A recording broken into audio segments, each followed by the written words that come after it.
మౌనంగానే ఎదగమని మొక్క నీకు చెబుతుంది.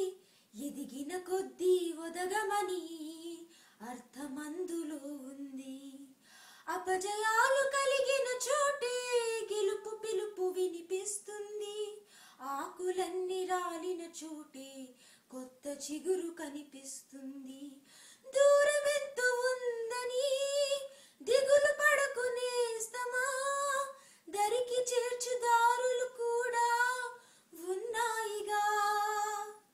భారమెంత ఉందని బాధపడకునేస్తమా, బాధ వెంట నవ్వుల పంట ఉంటుందిగా. సాగర మథనం మొదలవగానే విషమే వచ్చింది.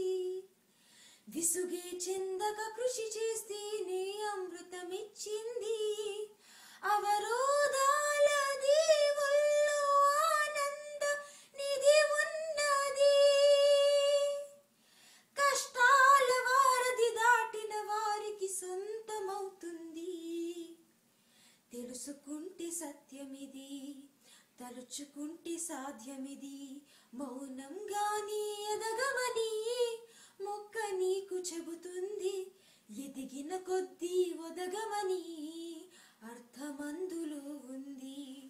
చెమట నీరు చిందగా నుదుటి రాత మార్చుకో, మార్చలేనిదేదీ లేదని గుర్తుంచుకో. పిడికిలే బిగించగా చేతి గీత మార్చుకో, మారిపోని కథలే లేవని గమనించుకో. తోచినట్టుగా అందరి రాతను బ్రహ్మే రాస్తాడు. నచ్చినట్టుగా నీ తల రాతను నువ్వే రాయాలి. నీ ధైర్యాన్ని కర్షించి దైవాలే తలదించగా, నీ అడుగుల్లో గుడి కట్టి స్వర్గాలే తరించగా,